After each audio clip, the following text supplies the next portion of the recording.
저희가 말씀을 나눠보도록 하죠. 성탄절은 약 2000년 전에 예수님께서 성자 하나님, 하나님의 아들이라고 우리는 믿습니다.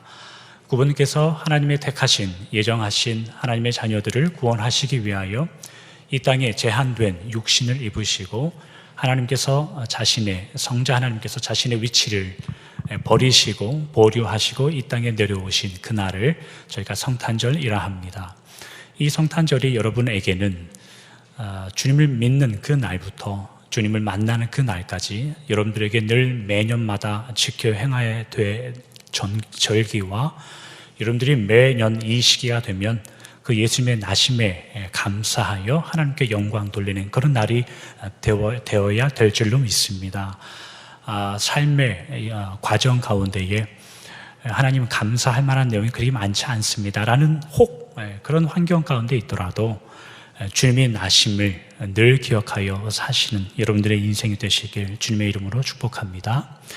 오늘 말씀은 지난주의 말씀에 이어서 저희가 잠깐 오늘 길지 않게 말씀을 살펴보려고 합니다.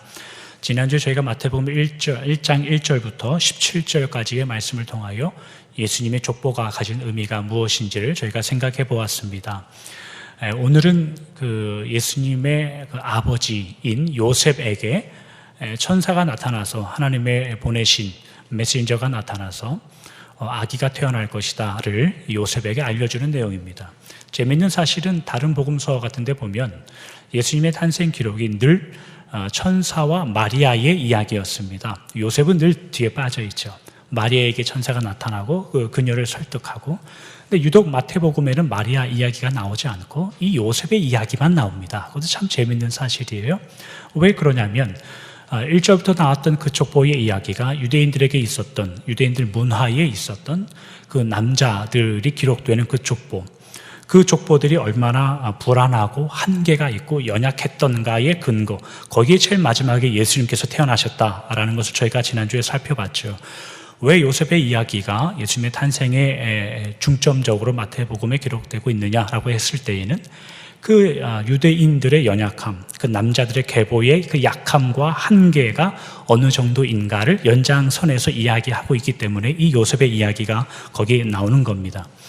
예수님께서 나신 그리고 구세주로서의 일을 할 때에 왜 하필 아기로 태어나셨는가가 우리가 큰 질문거리 중에 하나입니다. 사실은 구원하시려면 하나님께서 어떤 그 구약에 있는 말씀처럼 큰 심판이나 기적을 통해서 아니면 천사들이 나타났을 때 그런 모습을 통해서 믿는 자와 믿지 않는 자를 쉽게 구분해버려서 믿는 자는 천국에 데려가고 믿지 않으면 지옥에 보내서 그냥 끝내버리면 좋을 것 같은데, 하나님의 아들, 이 독생자 예수님이 굳이 아기로 태어난단 말이죠. 아기로 뭐 하려고 태어나느냐 이런 말이죠. 태어나고 자라난다는 의미는 시간을 드린다는 의미입니다.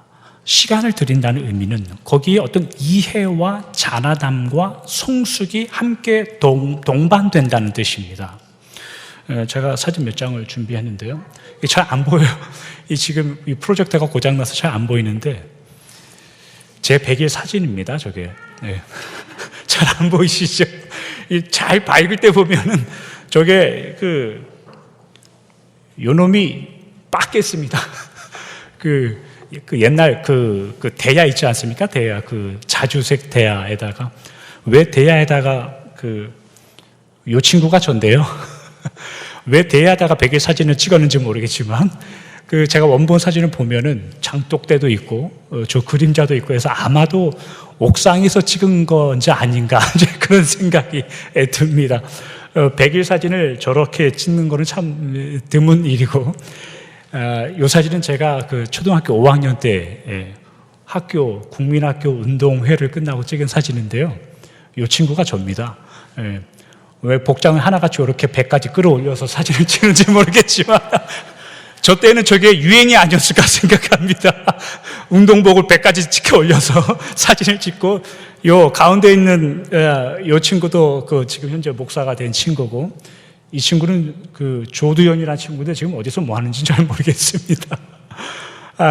이거는 제가 군대에 있을 때 찍은 사진인데요. 이 친구가 접니다. 저는 다련장, 포병, 포대를 다녀서 그 포대 운전병으로 군 생활해서 저기서 운전병 생활할 때 찍은 사진들인데, 제가 이 사진들을 왜 여러분들에게 줄 설교 시간에 느닷없이 보여주냐면, 한 사람이 태어나서 시간을 보내고 나이가 먹어감에 따라 그는 어떠한 내용들을 가집니다. 이야기들을 가지고 이해가 깊어짐에 따라 성숙한다는 어떠한 것을 갖게 됩니다. 그게 사람이 나고 자란다는 그런 표시죠. 우리가 예수님을 한번 생각해 보려고 합니다.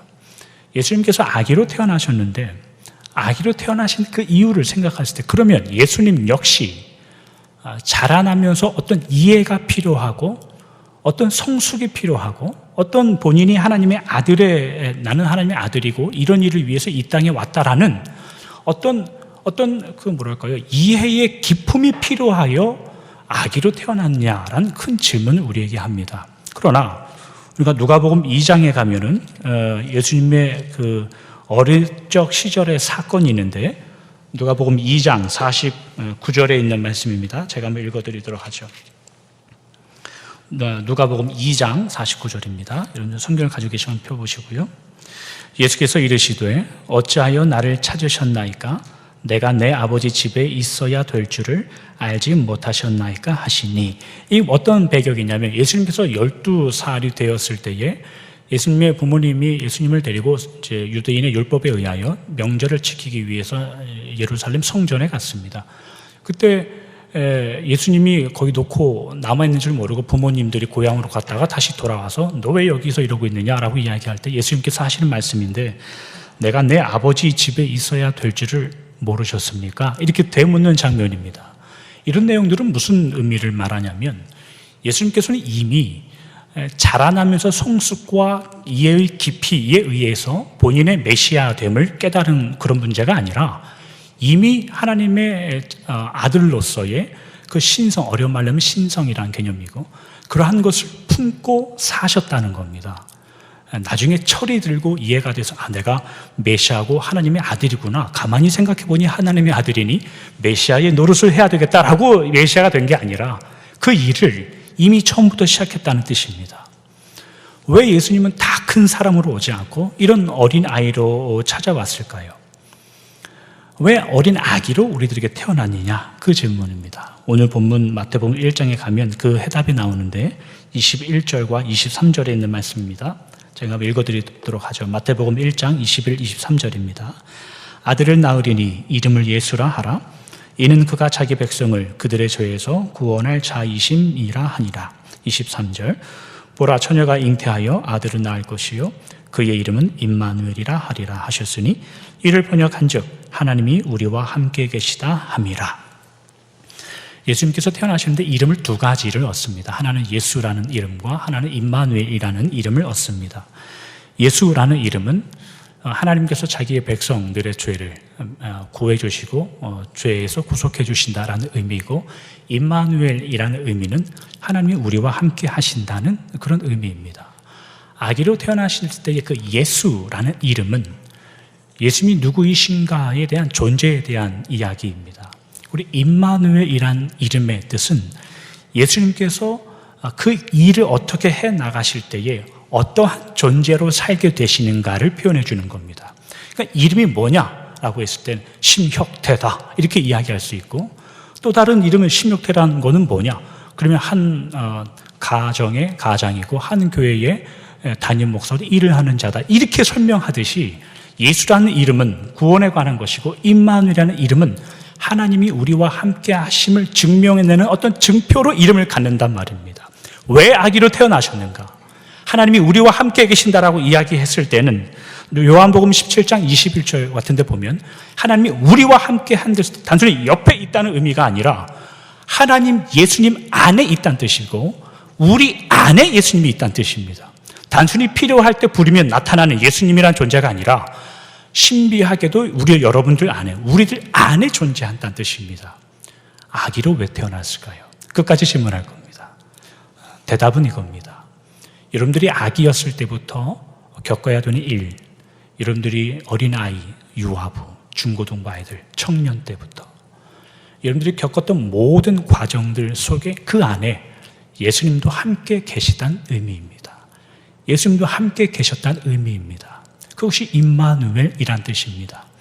예수님께서는 33세, 33년을 사시다가 일을 마치시고 하늘로 올라가셨습니다. 33년 동안, 30년 동안 예수님은 몫으로 사셨습니다. 그 몫수 일을 하는 자로 살았는데, 생각해 보면은 의자를 어느 날 하루 만들었는데 그 커스터머가 왜 의자가 색깔이 내가 원하는 색깔이 안 나왔느냐, 못이 왜 이렇게 한쪽으로 삐져나왔느냐라고 와서 불만을 토로하면은 아이고 미안하다, 다시 하나 만들어주겠다. 그 다음날 다시 하나 만들고, 어쩌면 이런 일을 겪었을지 모르는 게 예수님의 30년의 인생이란 뜻입니다. 여러분들이 겪는 걸어가시는 과정, 모든 것을 주님이 아시겠다는 뜻입니다. 그게 아기로 태어났다는 뜻이고 하나님이 우리와 함께 계신다는 의미입니다.